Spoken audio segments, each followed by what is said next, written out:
Hello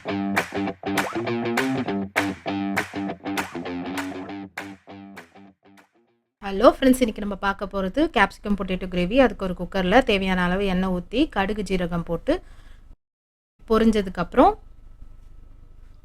3லேருந்து 4 பல்லு பூண்டு எடுத்து சாப் பண்ணி போட்டுக்கோங்க. தேவையான அளவு கருவேப்பிலை சேர்த்துக்கோங்க. நல்லா வதக்கிக்கோங்க. இப்போ ஒரு மீடியம் சைஸ் வெங்காயம் போட்டிருக்கேன், போட்டு நல்லா வதக்கிக்கோங்க. இந்த சைஸ் போட்டால் நல்லாயிருக்கும் இந்த கிரேவிக்கு. இந்த மாதிரி சாப் பண்ணிக்கோங்க. நெக்ஸ்ட்டு ஒரு ஸ்பூன் இஞ்சி பூண்டு பேஸ்ட் ஆட் பண்ணி, ஒரு மீடியம் சைஸ் தக்காளியும் ஆட் பண்ணி மசாலாலாம் ஆட் பண்ணிக்கிறோம்.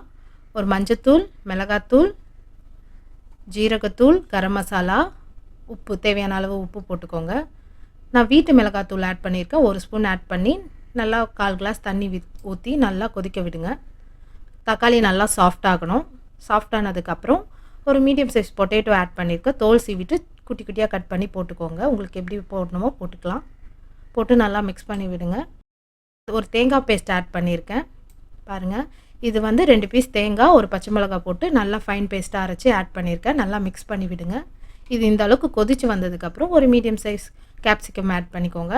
ஆட் பண்ணி நல்லா மிக்ஸ் பண்ணி விடுங்க. இதில் காரம் நீங்கள் இப்போ அட்ஜஸ்ட் பண்ணிக்கலாம், உப்பு காரம் எல்லாமே.